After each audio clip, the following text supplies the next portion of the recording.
오늘 우리에게 주신 하나님의 말씀 구약성경 창세기 37장 1절부터 36절까지의 말씀입니다. 창세기 37장 1절부터 36절까지의 말씀. 이제 봉독하겠습니다. 하나님의 말씀 경청하십시오.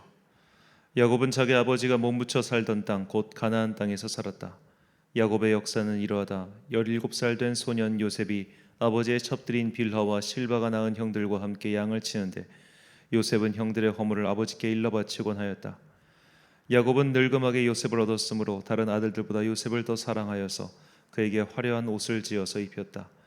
형들은 아버지가 그를 자기들보다 더 사랑하는 것을 보고서 요셉을 미워하며 그에게 말 한마디도 다정스럽게 하는 법이 없었다. 한 번은 요셉이 꿈을 꾸는데 그것을 형들에게 말한 일이 있는데 그 일이 있은 뒤로부터 형들은 그를 더욱더 미워하였다. 요셉이 형들에게 말하였다. 내가 꾼 꿈 이야기를 한번 들어보세요. 우리가 밭에서 곡식단을 묶고 있었어요. 그런데 갑자기 내가 묶은 단이 우뚝 일어서고 형들의 단이 나의 단을 둘러서서 절을 하였어요. 형들이 그에게 말하였다. 내가 우리의 왕이라도 될성 싶으냐? 정말로 내가 우리를 다스릴 참이냐? 형들은 그의 꿈과 그가 한 말 때문에 그를 더욱더 미워하였다. 얼마 뒤에 그는 또 다른 꿈을 꾸고 그것을 형들에게 말하였다. 들어보셔요. 또 꿈을 꾸었어요. 이번에는 해와 달과 별 11개가 나에게 절을 했어요.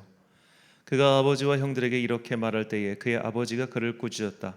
내가 꾼 그 꿈이 무엇이냐? 그래, 나하고 너의 어머니하고 너의 형들이 함께 너에게로 가서 땅에 엎드려서 너에게 절을 할 것이란 말이냐? 그의 형들은 그를 시기하였지만 아버지는 그 말을 마음에 두었다. 그의 형들은 아버지의 양떼를 치려고 세겜 근처로 갔다. 이스라엘이 요셉에게 말하였다. 내가 알고 있듯이 너희 형들이 세겜 근처에서 양을 치지 않느냐? 내가 너를 너희 형들에게 좀 보내야겠다. 요셉이 대답하였다. 다녀오겠습니다.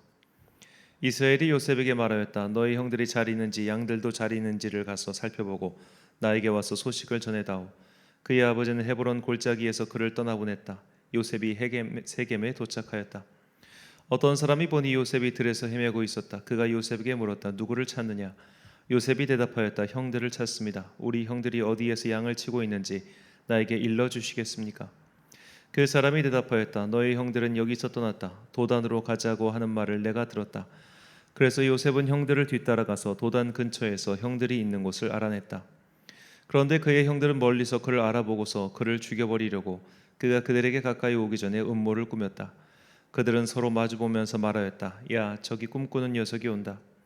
자, 저 녀석을 죽여서 아무 구덩이에나 던져놓고 사나운 들짐승이 잡아먹었다고 하자.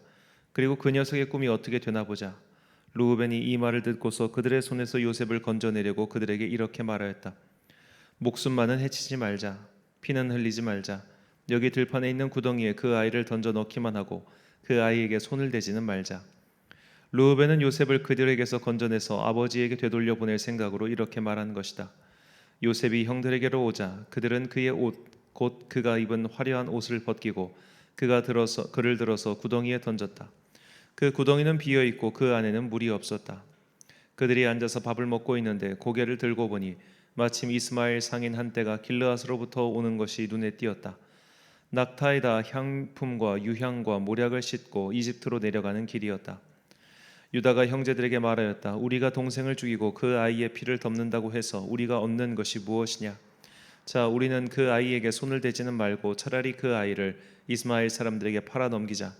아무래도 그 아이는 우리의 형제요 우리의 피부치이다. 형제들은 유다의 말을 따르기로 하였다. 그래서 미디안 상인들이 지나갈 때 형제들이 요셉을 구덩이에서 꺼내어 이스마엘 사람들에게 은 20냥에 팔았다. 그들은 그를 이집트로 데리고 갔다. 루우벤이 구덩이로 돌아보니 요셉이 거기에 없었다. 그는 슬픈 나머지 옷을 찢고서 형제들에게 돌아와서 말하였다. 그 아이가 없어졌다. 나는 이제 어디로 가야 한단 말이냐? 그들은 수렴소 한 마리를 죽이고 요셉의 옷을 가지고 가서 거기에 피를 묻혔다. 그들은 피 묻은 그 화려한 옷을 아버지에게로 가지고 가서 말하였다. 우리가 이 옷을 주었습니다. 이것이 아버지의 아들의 옷인지 잘 살펴보시기 바랍니다. 그가 그 옷을 알아보고서 부르짖었다. 내 아들의 옷이다. 사나운 들짐승이 그 아이를 잡아먹었구나. 요셉은 찢겨서 죽은 것이 틀림없다. 야곱은 슬픈 나머지 옷을 찢고 베옷을 걸치고 아들을 생각하면서 여러 날을 울었다. 그의 아들 딸들이 모두 나서서 그를 위로하였지만 그는 위로받기를 마다하면서 탄식하였다. 아니다, 내가 울면서 나의 아들이 있는 스올로 내려가겠다. 아버지는 이를 자식을 생각하면서 울었다. 그리고 미디안 사람들은 이집트에서 요셉을 보디발이라는 사람에게 팔았다. 그는 바로의 신하로서 경호대장으로 있는 사람이었다. 아멘. 끝까지 정체성을 지키라는 제목으로 하나님의 말씀 선포하겠습니다. 부모는 자녀에게 지대한 영향을 미칩니다. 어떤 면에서 창세기는 부모와 자녀들의 관계에 대한 이야기이기도 합니다. 특히 야곱과 그 아들들의 이야기는 우리에게 많은 점을 시사하죠. 야곱은 편애의 대가였습니다. 그는 부인이 4명 있었지만 라헬만 사랑했습니다. 오죽하면 하나님께서 다른 부인인 레아를 불쌍히 여기셔서 자식들을 몰아주셨겠습니까? 그런데도 야곱은 라헬을 향한 사랑이 편애 수준이었습니다. 문제는 그 사랑이 자식들에게도 고스란히 비대칭적으로 이어진 점입니다. 야곱에게는 12명의 아들이 있었지만 그 중에 요셉을 가장 사랑했습니다. 본문에서는 야곱이 노년에 요셉을 얻어서 요셉을 사랑하였다고 말하지만 이는 절반의 사실입니다. 야곱의 아들들은 거의 연년생입니다. 그냥 이렇게 쭉 낳은 거예요. 그리고 막내 베냐민도 있었죠. 그런데도 야곱은 요셉을 지독하리만큼 편애했습니다. 그것은 요셉의 외모가 그가 사랑한 라헬을 쏙 빼닮았기 때문입니다. 창세기 39장 6절과 창세기 29장 17절 말씀입니다. 주인이 그의 소유를 다 요셉의 손에 위탁하고 자기가 먹는 음식 외에는 간섭하지 아니하였더라. 요셉은 용모가 빼어나고 아름다웠더라. 레아는 시력이 약하고 라헬은 곱고 아름다우니. 자, 여기서 이 용모가 빼어나고 아름다웠더란 말과 곱고 아름다웠다, 이 단어가 똑같은 단어입니다.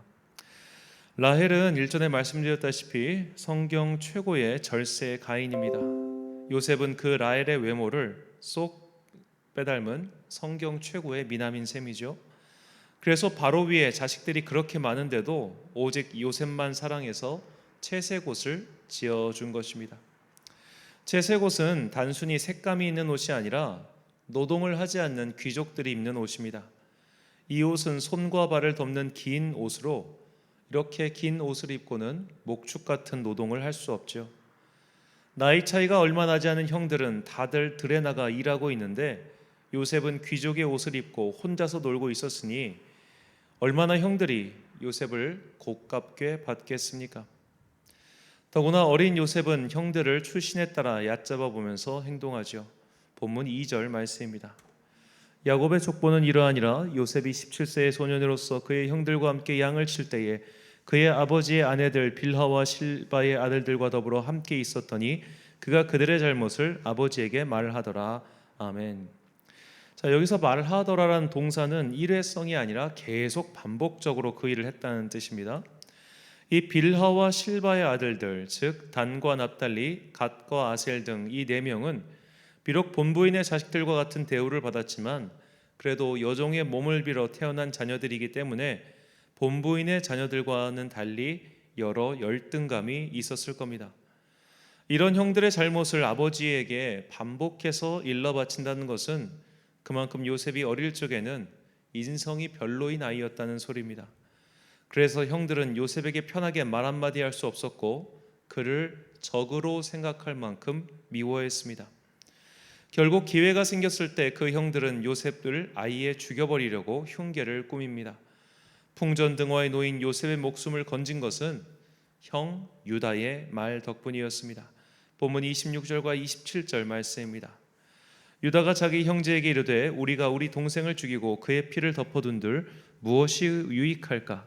자, 그를 이스마엘 사람들에게 팔고 그에게 우리 손을 대지 말자. 그는 우리의 동생이요 우리의 혈육이니라 하매 그의 형제들이 청종하였더라. 아멘. 자, 우리는 오늘 이 유다의 발언에 주목해야 합니다. 자, 유다도 요셉이 미웠겠죠.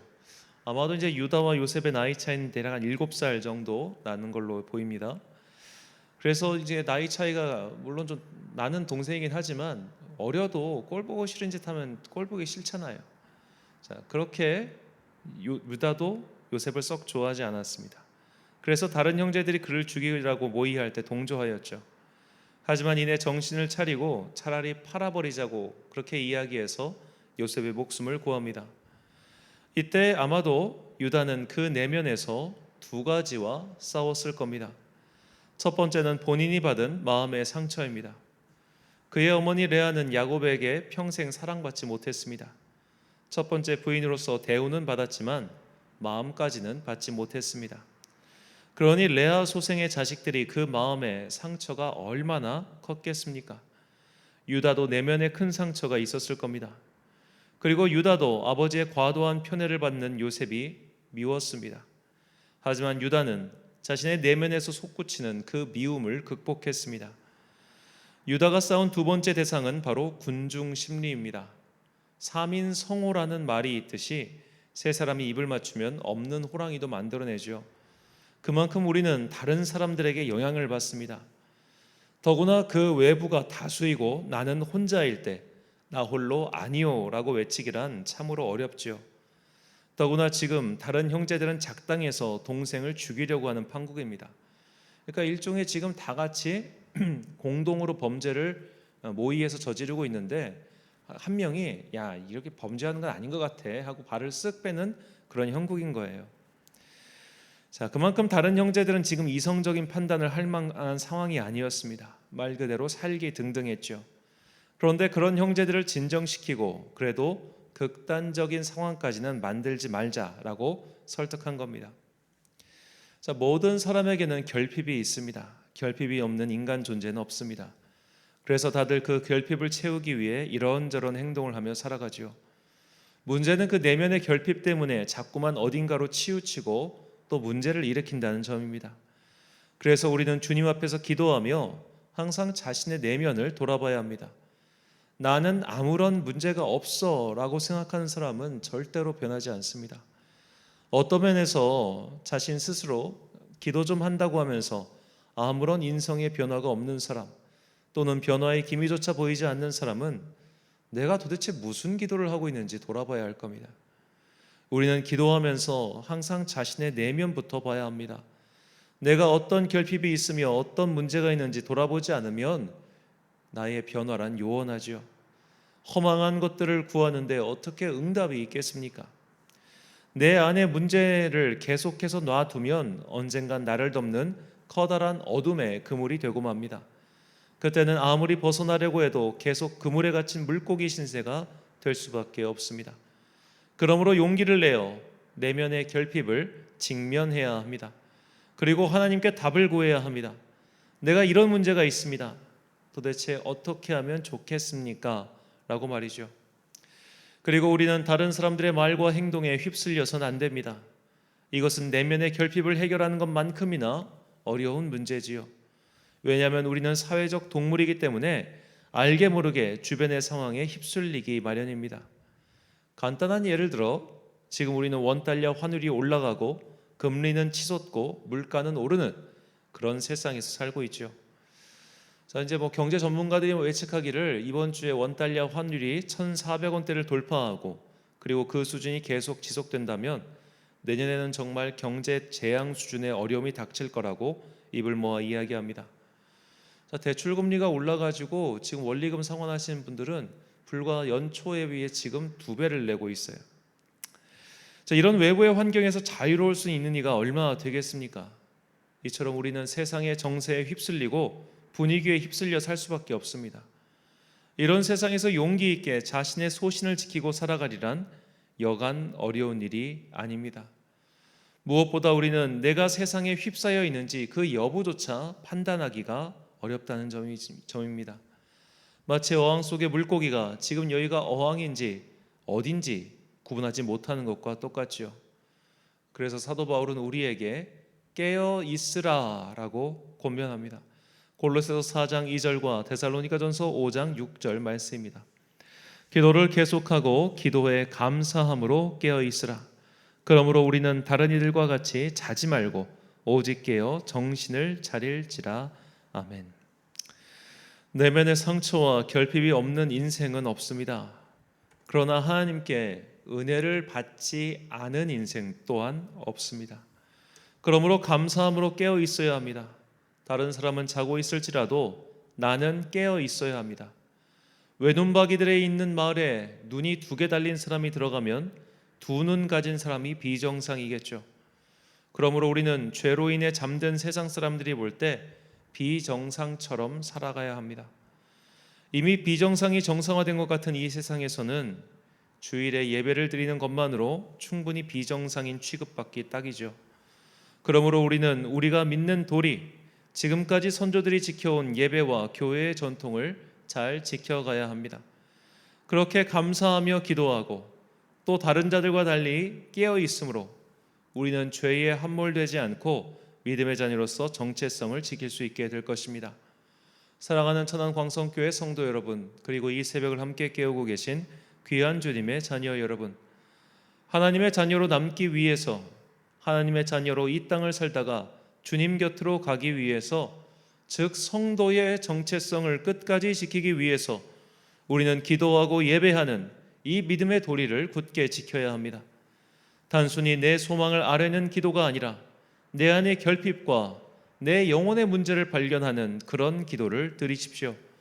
내가 갖지 못한 것을 원망하지 마시고 오히려 주님께 받은 것들에 대해 항상 감사하는 마음을 가지십시오. 그것이 내면의 결핍을 해결하는 최선의 방법입니다. 우리는 어차피 세상 사람들과 가는 길이 다릅니다. 그러니 다른 이들이 나를 이상하게 취급한다고 해서 낙심하지 마십시오.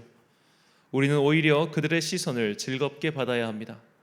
잠든 사람에게는 깨어있는 인간이 이상하게 보이는 법입니다. 내면의 상처 때문에 무너지지 마시고 다른 이의 시선 때문에 주눅들지 마십시오. 우리는 하나님의 자녀입니다. 우리를 자꾸만 무너뜨리려고 하는 내면의 소리, 그리고 외부의 소리에 귀 기울이지 마시고 우리를 살리시고 은혜를 베푸시는 주님의 뜻에 순종하며 살아가는 여러분과 제가 되시길 주의 이름으로 축원합니다. 기도하겠습니다. 사랑과 풍성하신 아버지 하나님, 우리는 각자의 마음에 일그러진 것들이 있습니다. 때로는 미움이 우리를 덮치고 때로는 상처가 우리를 괴롭게 합니다. 이런 것들 때문에 우리의 영혼이 흔들리거나 괴이한 곳에 치우치지 아니하도록 주님, 우리가 항상 깨어서 감사함으로 기도하는 성도 되게 하여 주옵소서. 또한 우리는 주변 사람들의 말과 행동 그리고 상황에 자꾸만 영향을 받습니다. 그들이 왼쪽으로 가면 나도 왼쪽으로 가고 그들이 오른쪽으로 가면 나도 오른쪽으로 가려고 합니다. 주님, 우리가 성도답게 하늘의 자녀답게 줏대를 지키고 사는 자들 되게 하여 주옵소서. 그렇게 우리가 내 내면의 걸핍에 넘어지지 않고 또 외부의 그 허망한 소리들에 마음을 빼앗기지 않을 때 우리는 주님께서 가라고 하신 의와 진리와 생명의 길을 올곧게 걸어가는 하늘의 자녀가 될 줄 믿습니다. 오늘도 각자의 처소에서 기도하는 모든 영혼들에게 이 진리를 깨닫게 하시고 항상 기도함으로 내 안의 내면의 결핍을 감사함으로 채워가고 또한 세상의 목소리에 귀 기울이지 않고 주님의 뜻을 따라가는 거룩한 자녀들 되게 하여 주옵소서. 오늘 하루도 우리 성도들 각자의 삶의 자리에서 열심히 일을 할 터인데 그들의 일자리에 함께하여 주시고 그들이 오늘 하루를 감사함과 그리고 주님의 은혜로 엮어갈 수 있도록 그들의 손을 꽉 붙잡고 동행하여 주옵소서. 오늘 하루도 참 좋으신 우리 주님의 은총과 평강이 모든 성도들과 함께 하시길 간절히 소망하오며 이 모든 말씀 우리의 구주 되시는 예수 그리스도의 이름으로 기도드립니다. 아멘. 오늘의 기도 제목입니다. 내 안의 결핍은 무엇인지 기도하면서 깨닫게 해달라고 간구하십시오. 지금 나를 흔드는 세상의 소리는 무엇입니까? 흔들리지 않을 믿음의 반석 위에 세워달라고 또 기도하십시오. 오늘 주신 기도 제목 가지고 기도와 묵상에 힘쓴 하루 되시길 바랍니다. 기도하겠습니다.